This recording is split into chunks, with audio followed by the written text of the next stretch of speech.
কারা দেবদেবীর উপাসনা করে, দেবদেবীর পূজা করে।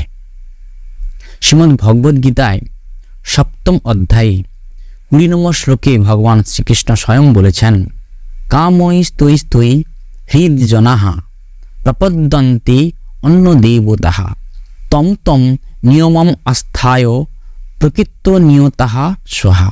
অর্থাৎ জড় কামনা বাসনার দ্বারা যাদের জ্ঞান অপহৃত হয়েছে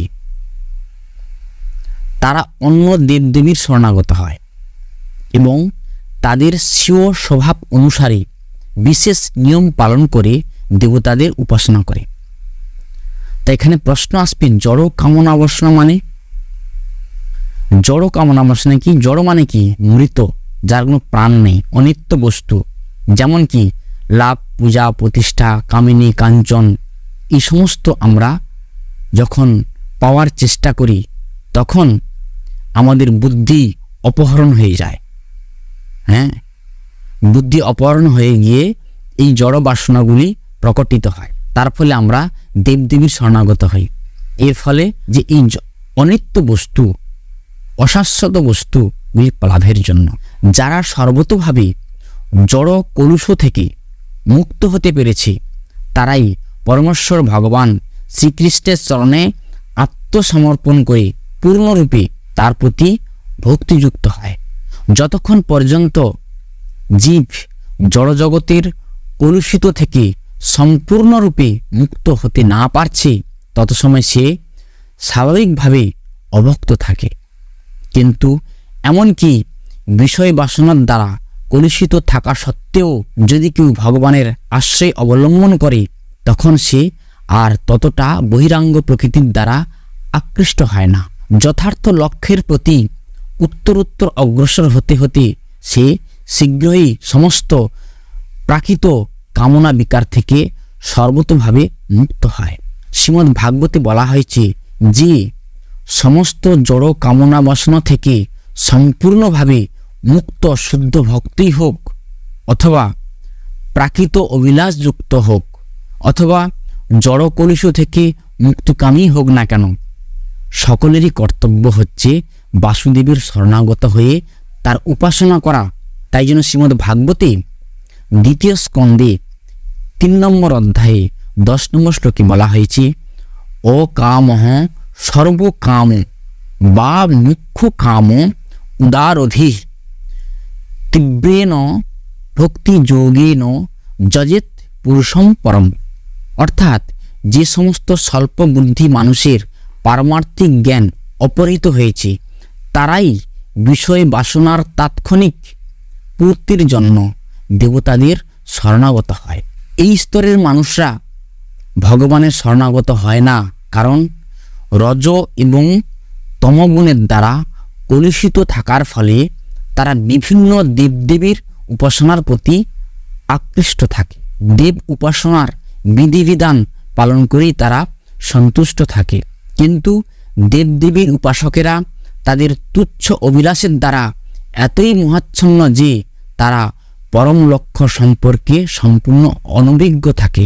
ভগবানের ভক্ত কিন্তু কখনোই পরম লক্ষ্য থেকে ভ্রষ্ট হন না। বৈদিক শাস্ত্রে ভিন্ন ভিন্ন উপাসনা সাধনের জন্য বিভিন্ন বিভিন্ন দেবদেবীর পূজা করার বিধান দিয়েছেন বেদে।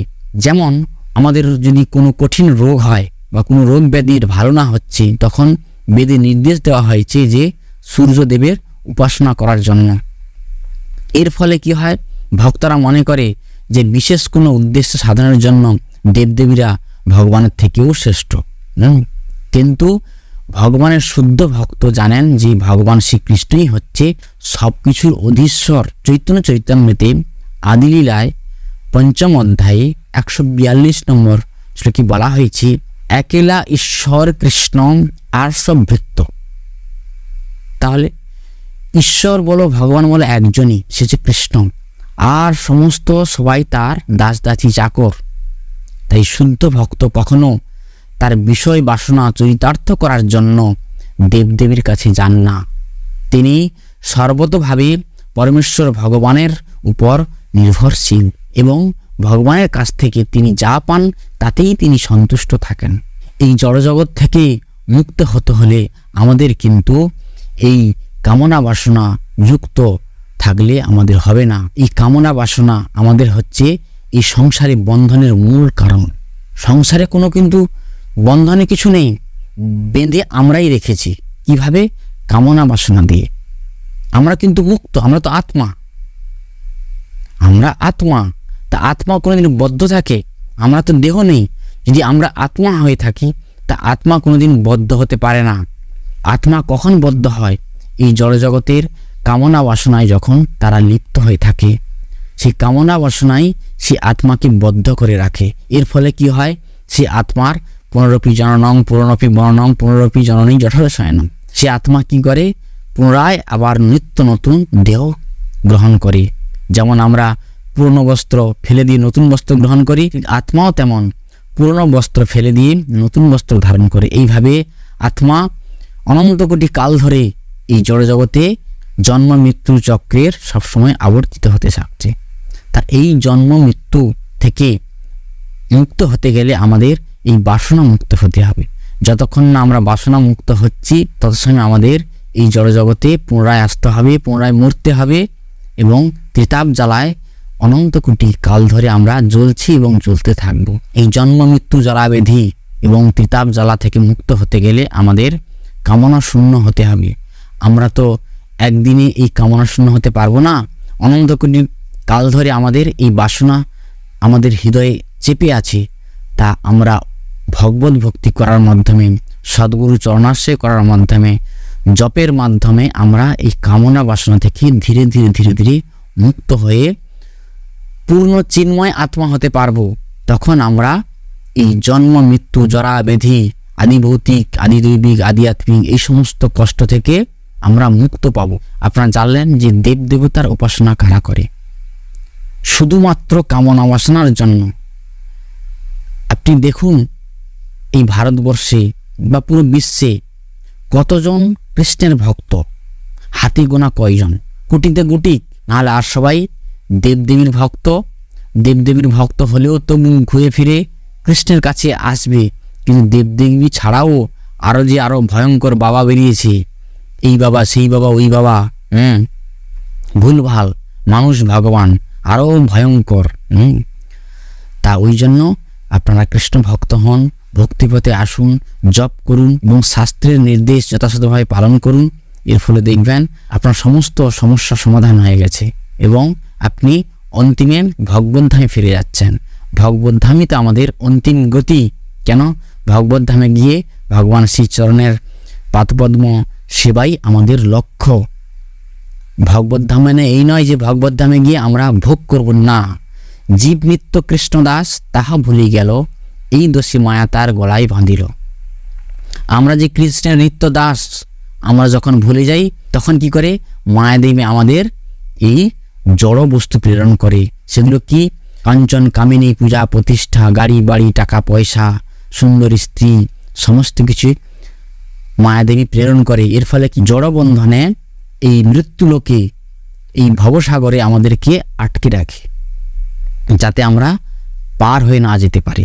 বুঝতে পেরেছেন? তাই আমাদের কৃষ্ণ ভুললে হবে না। জীব নিত্য কৃষ্ণদাস, এটাই আমাদের মনে রাখতে হবে। জীব নিত্য কৃষ্ণদাস মানে এই মানুষ নয়, সমস্ত জীব, যে মশা মাছি কীট পতঙ্গ সবার মধ্যে তো আত্মা আছে, তারা তো ভগবানের অবিচ্ছেদ্য অংশ। তাই জন্য সবাই ভগবানের কৃষ্ণ নিত্যদাস। নিত্যদাস, ভগবানের নিত্যদাস কথাটা ভুলে গেলে চলবে না। ভগবানের যে আমরা নিত্যদাস এই কথাটা মাথায় রেখে আমাদের সমস্ত কিছু কর্ম করতে হবে। ভগবানের দাসত্ব না করে আমরা যদি সারাদিন 24 ঘন্টা মায়ার দাসত্ব করি তখন কি হবে? তাহলে আমরা কি কৃষ্ণের নিত্যদাস হলাম? আমরা হচ্ছে মায়ার নিত্যদাস হয়ে গেলাম। আর মায়ার নিত্যদাস হলে আপনি জানেন তো কি পাবেন? অপমান, লাথি, গঞ্জনা, দুঃখ, কষ্ট, এছাড়া কিছুই নেই।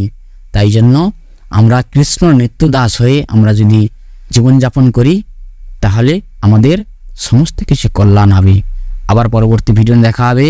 হরে কৃষ্ণ, ধন্যবাদ, প্রণাম সমস্ত বৈষ্ণব।